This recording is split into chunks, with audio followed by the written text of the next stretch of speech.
So this grammar point is called different things. It just happens to depend what book you're looking at or what e-text or what instructor you have or where you happen to look at it on the internet or whatever. And generally, I don't care as a profesora. I don't really care if you know what something is called, but this is one of those grammar tenses that knowing what it's called sometimes helps you to learn it a lot easier or a lot better or for it to make sense. So this sometimes is called say, S-E. So you guys can see that word right there, say. So when you hear me say, say, I'm talking about S-E.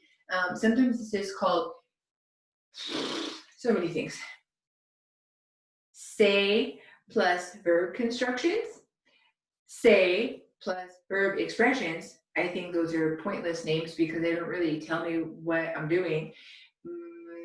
But in other materials or other texts, this grammar point can be called the passive say. Sometimes it's called the impersonal say. And the longest one, but the one that tells the most about it, and maybe if you kind of register what this title or name for this grammar point is saying, it will help you to kind of grab onto what it's all about. So it can also be called say as a marker of an unknown or unspecified or general subject. So once again, my favorite happens to be the longest one because it kind of says the most about it. So remember, impersonal say, passive say plus verb construction, say plus verb expression, or the longest one, my favorite, is say as a marker of an unknown, unspecified, or general subject. Why do I blah, blah, blah so much about what this is called is, let's take the last couple, for example. When I tell you that this is impersonal, say, okay, if it is impersonal, then it means that there is not an active subject.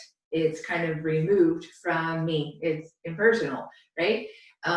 When I call it the passive say, what that means is, I'm not going to get into a big, huge, long English grammar lesson, but there's a difference between the passive voice and the active voice. Just really quickly, the difference between the active voice and the passive voice is that active sentences have verbs, and those verbs are conjugated based off of the subject, whoever is the person or the actor in the sentence. So I was in class one time and I screamed out to my students, hey guys, give me an example of an active sentence. Give me an example of a passive sentence.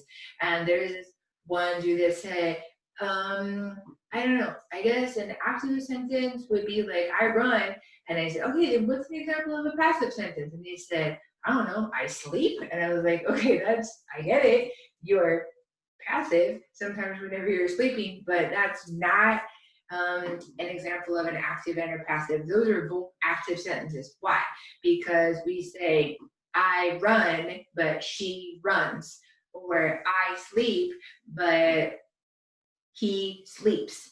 So since the verbs in the sentences are conjugated based off of the subjects, that's what makes them the active voice or active sentences. But remember that I said that one of the names for this grammar point is the passive say.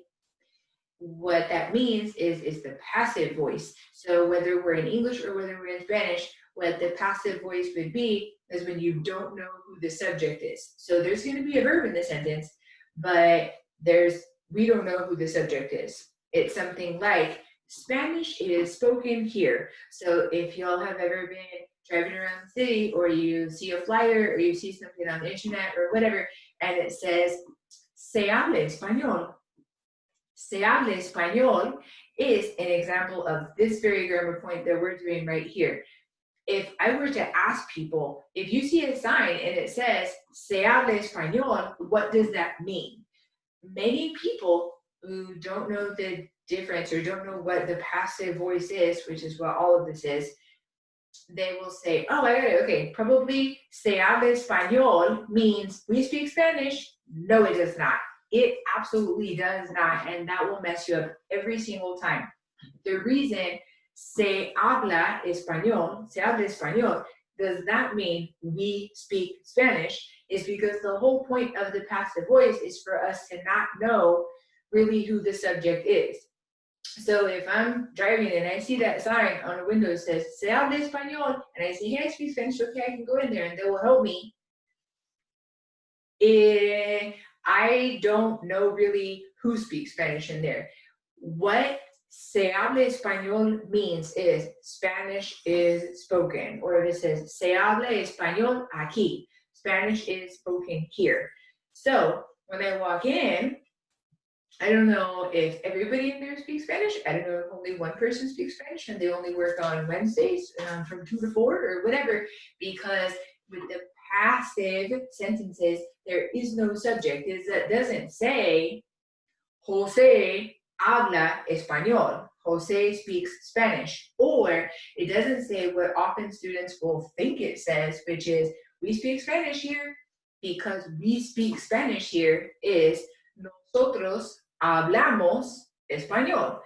Regular present tense, but that hablamos is conjugated based off of the subject. We speak Spanish would be hablamos español, or nosotros hablamos español.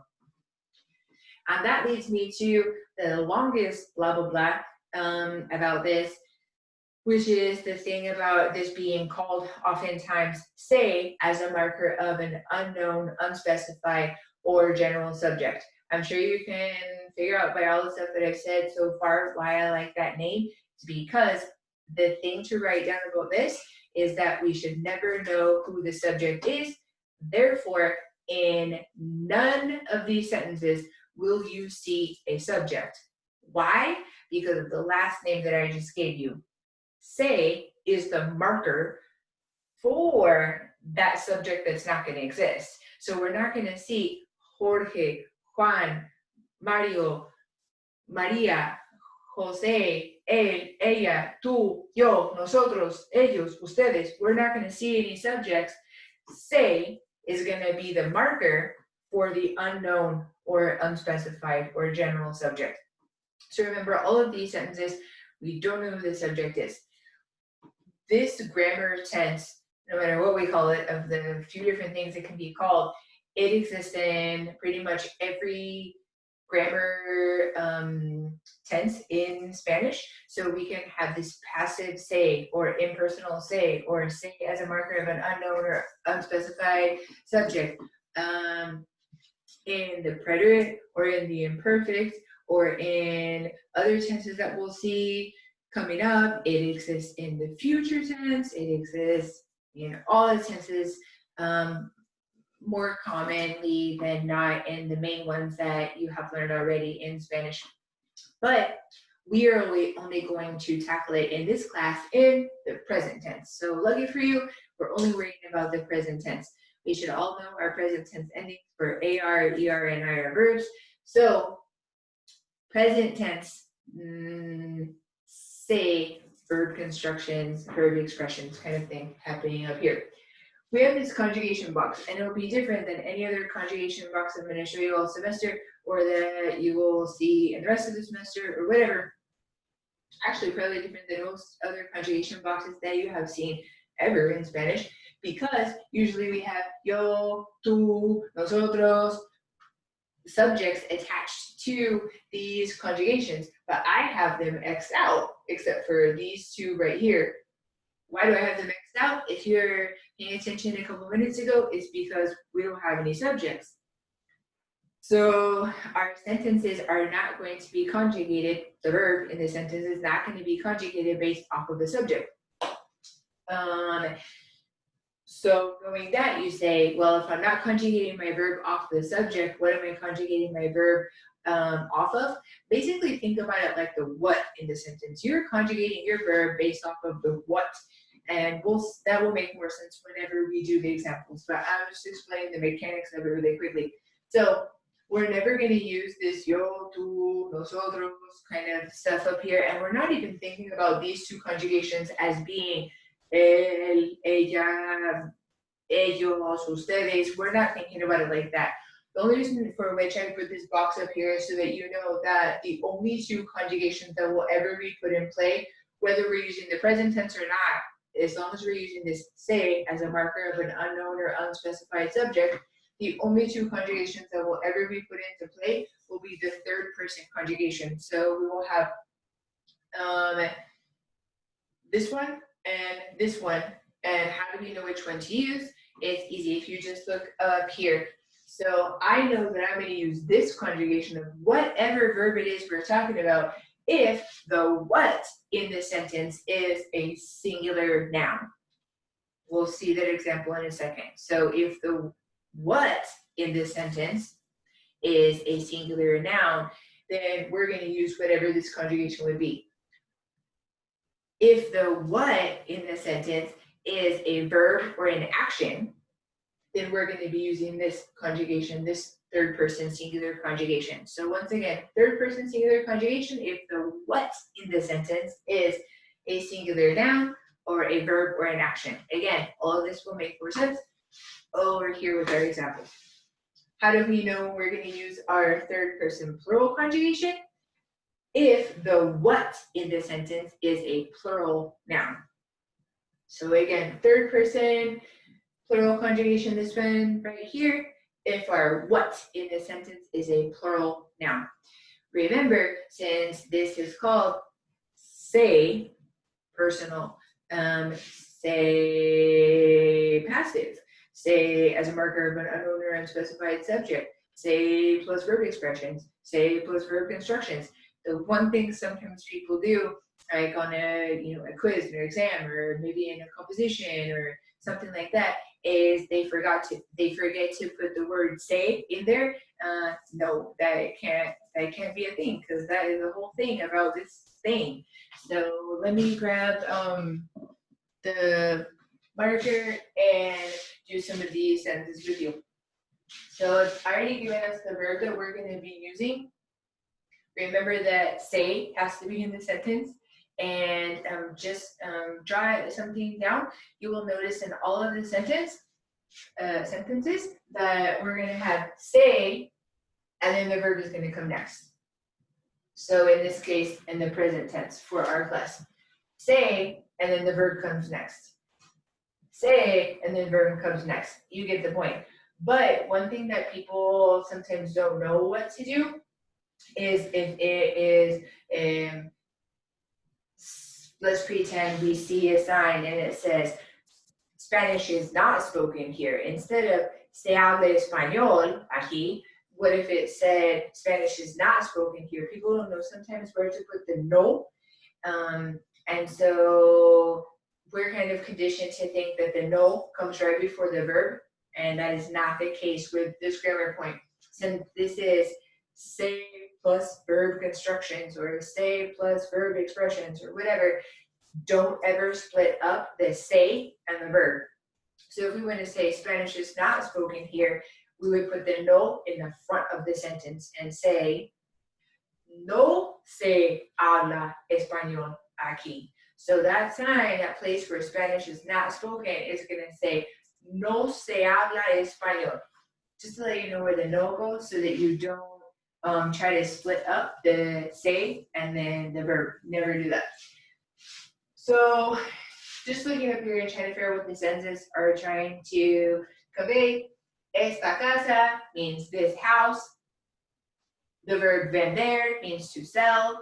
So what we want this sentence to say is something passive. These are often hard to conjugate from English to Spanish and Spanish to English, and they're definitely not word for word plunk downs.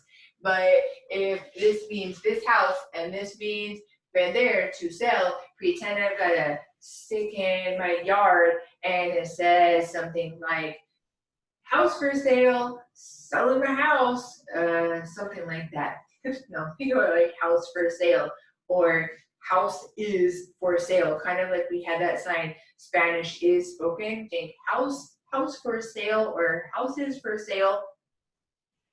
Remember, the sign doesn't say I'm selling my house, or we sell houses, or something like that. The sign just says house for sale, or house is for sale. Again, sometimes it's a little bit weird to do English to Spanish, but as long as there's no subject and as long as you get this construction down, then it should make sense. So this is how we figure out whether we're going to be on this side of the conjugation or on this side of the conjugation box. Remember, I said we're going to conjugate our verb based off of whatever the what is in the sentence. So in this sentence, I said house for sale, or this house is for sale. So you say to yourself, what is for sale? If what is for sale is this house, it's just a house. A house is a singular noun. So my verb would be conjugated right here in the present tense. So this conjugation, again, how do we know that? Because how many houses are for sale? Just this one. A singular noun is the what is for sale. So of course I can go back and teach us all how to conjugate verbs in the present tense. I'm hoping everybody remembers how to do that, so that you're not stuck on that. But the verb vender, to sell, is an ER verb. In the present tense, we have say, that we will always have here, that we're not going to forget. And then we throw in vende. So kind of think about what these verbs would be. If you need to do the whole conjugation box, fine, but you're only going to be using one of these two boxes in any of these sentences. You could practice your ER verbs in the present tense and put vendo, vendes, vende, which is what we have up there, vendemos, venden, venden. So our sentence, this house for sale, or this house is for sale, would be se vende. Remember, don't split up your say and your verb.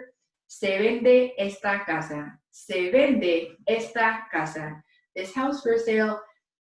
What if I wanted to say, these houses are for sale? These houses are for sale. Then that changes things, because when I say what's for sale, what is the what that's in the sentence? What is for sale? And you say these houses. Well, now we would have plural nouns for sale. More than one house is for sale. So if I wanted to say these houses or the houses are for sale, we would not have se vende. We would have what I told you would be right here. We would have se venden with an N on the end. So it might be se venden estas casas, or se venden las casas. In this example right here, los apartamentos. I know there's a glare right here. It's nighttime outside, so the glare is worse than in the daytime. But los apartamentos means the apartments, plural, the apartments. The verb rentar means to rent. So we say to ourselves, what is for rent? I told you we have the what being los apartamentos, the apartments. What is for sale? Multiple apartments, or as we like to say up here, a plural noun. More than one apartment is for sale. So we would be over here in the present tense with our verb in the third person plural conjugation. So we have the verb rentar. It would be rento, rentas, renta, rentamos, rentan. And that's what we're going to put in the blank. We can't forget our say. It's already done for us. So how many apartments are for rent? Plural apartments. So we're going to put se rentan. R-E-N-T-A-N. Se rentan los apartamentos. So I see a sign driving by an apartment complex, and it might say, se rentan los apartamentos. Apartments are for rent. What if they had a sign announcing that there's only one apartment for rent? What if it said el apartamento.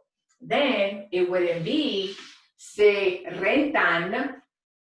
It would be what? Se renta el apartamento, because then the what is for rent would just be an apartment or a singular noun as we have over there. What if we tried to negate these sentences really quick? So we had this house is for sale. We had the apartments are for rent. What if there are no more apartments for rent, or the house is no longer for sale, or whatever? Where would we put the no? We have to remember that we would put the no out here in the front. So if this sentence happened to say all of a sudden, no se vende esta casa, no se vende esta casa. Now, what does that mean? This house is not for sale. If I put no out here in the front of this, instead of apartments for rent or apartments are for rent, now we're saying what? Apartments are not for rent, or no apartments for rent. I already negated this one for us, and just to try to figure out what is happening in our sentence. So we have the verb permitir. Permitir means to permit or to allow. Aquí means here. Estacionar is one way to say to park, like a vehicle. So what we want this sentence to say, remember all the components. Estacionar means to park. Aquí means here. Permitir means to permit. But we've negated the sentence with the no in front of the say. And so we're trying to say parking is not permitted here. Parking is not permitted here. We could just say no parking, but we're making our lives more difficult to prove a grammatical point up here. Or just put the P with the line thing. Anyways, we're trying to say parking is not permitted here. How do we figure out which one of these we're going to be using? We say to ourselves, what is permitted, or in this case, what is not permitted? What is not permitted? Parking here. Parking is not permitted here. So now we have ourselves in the situation of where the what in the sentence is a verb or an action. So the verb estacionar, or the verb to park, or the action of parking is the what. It's the what's not permitted, parking. So we're going to be over here in our third person singular conjugation of our verb permitir. It would be permito, permites, permite. If we went down here, it would be permiten. This is very uncommon to use this conjugation whenever it's a obviously verb or an action that goes against the rules.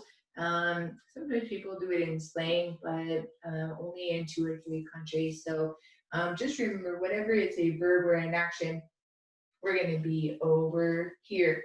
We're going to need permite, because what is not permitted? The action or verb of parking.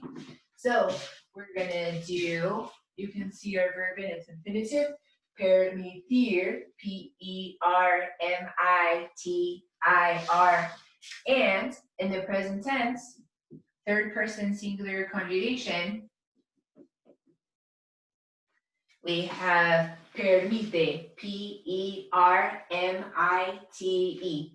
So our complete sentence is, no se permite estacionar aquí.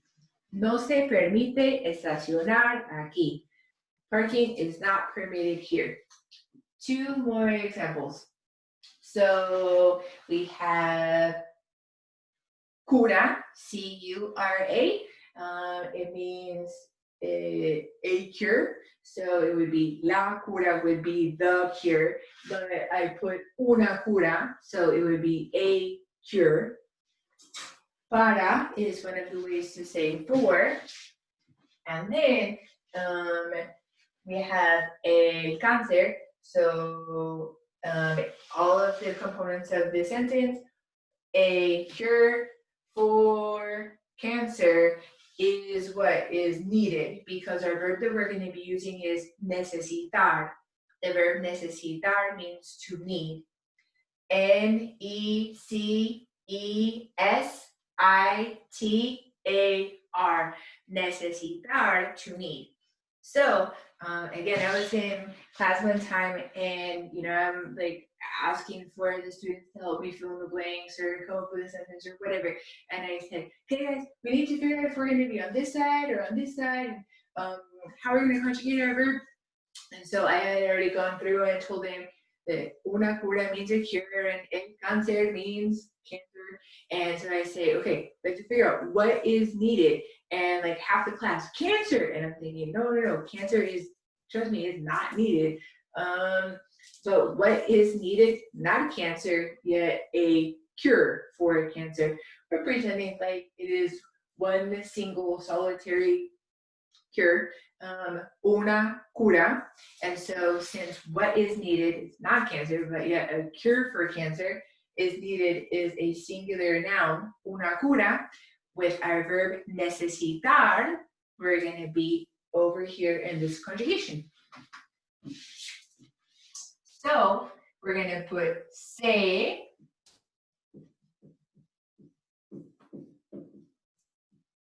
necesita.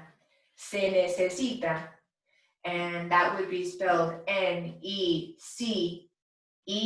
Necesita, not forgetting the se right in front of it. So we have se necesita una cura para el cáncer. So our whole sentence, se necesita una cura para el cáncer, would mean something like a cure for cancer is needed. And our last example sentence, we're using the verb prohibir. Prohibir, it's spelled in its infinitive, Prohibir. But remember that H is not going to make a sound, so please practice not saying, don't say prohibir. No H makes a sound in Spanish. There's no exception to that. Prohibir means to prohibit. To prohibit. So I'm going to finish this sentence. Tell you guys one kind of stupid little, I guess, I don't know, little weird thing that happens with the verb prohibir when we're done with it. But let's look at the components of the sentence. So we have our say here at the front that we're not going to forget ever. We know we're going to put some form of our verb prohibir right here. Fumar means to smoke. En el patio, on the patio or in the patio del bar, of the bar, right? So the whole sentence, the components we're putting together, you have something is prohibited, you guys. What's prohibited? What is prohibited? Well, the bar is not prohibited. The patio is not prohibited. So probably what is permitted? The action or verb of smoking, right? So the sentence is going to end up saying when we're done with it,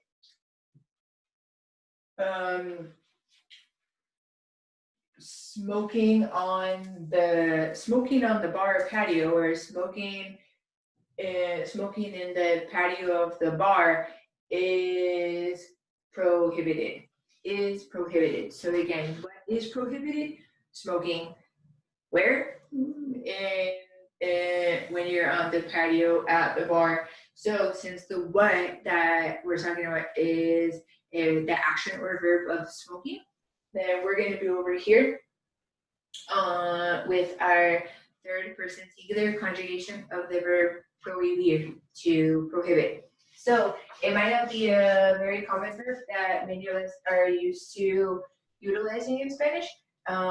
If you wanted to just go through it really quickly, it would be, let's pretend we were using all of the conjugations. It would be prohíbo, prohíbes, prohíbe, prohibimos, and the last one over there, prohíben.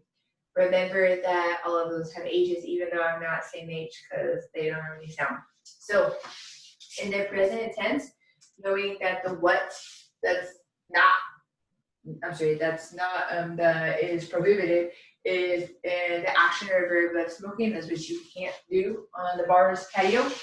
We're going to be third person singular, and we're going to do like this. Se prohíbe, se prohíbe, and prohíbe is spelled P-R-O-H-I-B-E.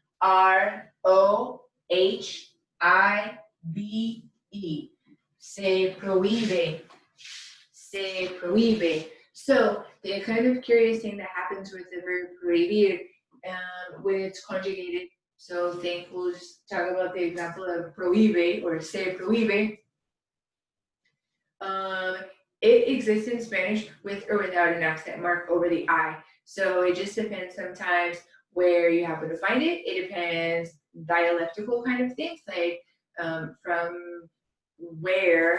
what Spanish speaking country might that person you're speaking to be from. And so it doesn't happen very often in Spanish where you can, hey, put an accent mark if you want to, don't put an accent mark if you don't want to. But this is one of those examples.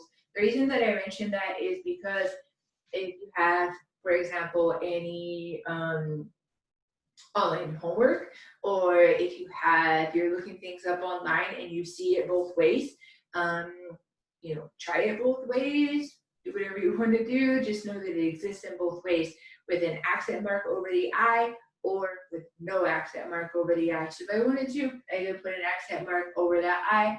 It doesn't change the pronunciation any, just remember that it exists both ways.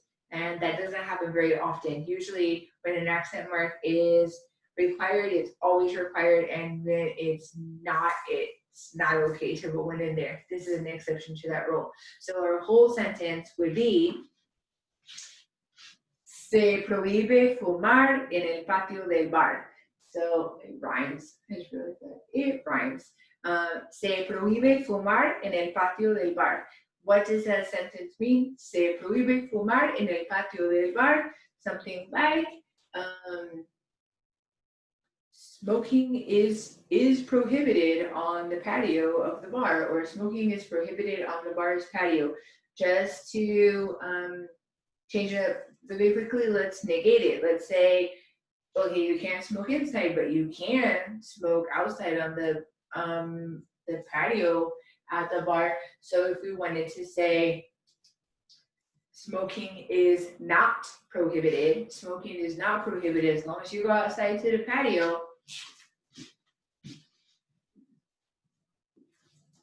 we would just put the word no in front of everything. So if we wanted to say smoking is not prohibited, wherever it happens to be, then we would say no se prohíbe fumar. No se prohíbe fumar en el patio del bar. And that is about as hard as the say stuff gets. Just remember, to wrap this up, just remember that you have no subjects in these sentences. It is not okay to have subjects in these sentences. And if you do have a subject in this sentence, then you're doing the wrong thing. It's the wrong grammar point. Then you would be using active sentences, not passive sentences or impersonal sentences like these are. The say is actually marking the spot or being a place marker for the unknown or unspecified subject. We're only responsible for knowing how to create this for the purposes of our class, pretty much in the present tense, but you will recognize this happening in the preterite and in the imperfect and other tenses. And since we have no subject, we just say to ourselves, what is for sale? Oh, the house? So then we would be over here because it's a singular noun. Or what is for rent? Oh, the apartments, plural. We would go over here with our conjugation because it's more than one thing. That's the what is for rent. Or what is permitted or what is not permitted or what is prohibited or what is not prohibited.